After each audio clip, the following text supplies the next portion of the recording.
கேள்வியை விளங்கப்படுத்தி காட்டப் போகிறேன்.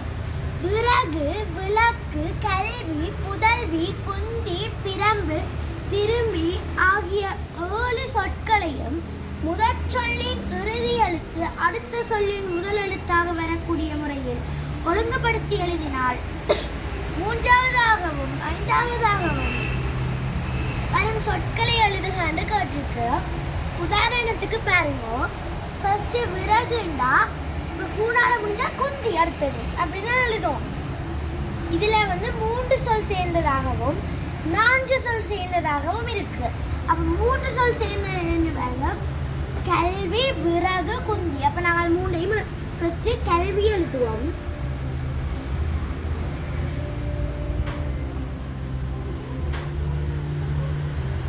வீணால முடிஞ்சிருக்கு. வீணால தொடங்குற 3 சொல் விறகு,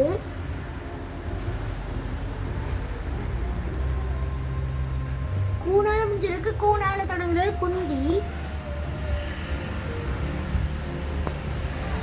3 சொல் சேர்ந்த 3 தான் இருக்கு பாருங்க, கல்வி, விறகு, குந்தி. அது 3ஐயும் எழுதிட்டோம். இனி 4 சொல் சேர்ந்தது எழுதோன்னு. தீனால முடிஞ்சிருக்கபடியா அடுத்தது திரும்பி.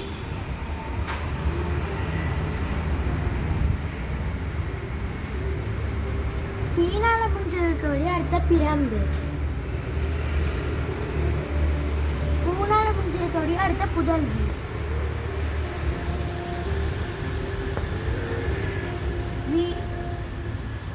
வீணால முடிஞ்சிருக்கபடியா அடுத்தது வீணால தொடங்குறது விளக்கு.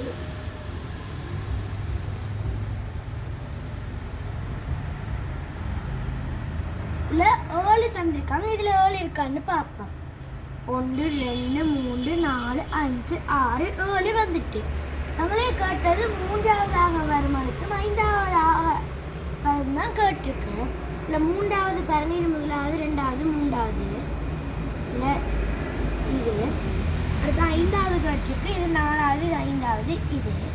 அப்போ ஆகவே இதற்கு விடை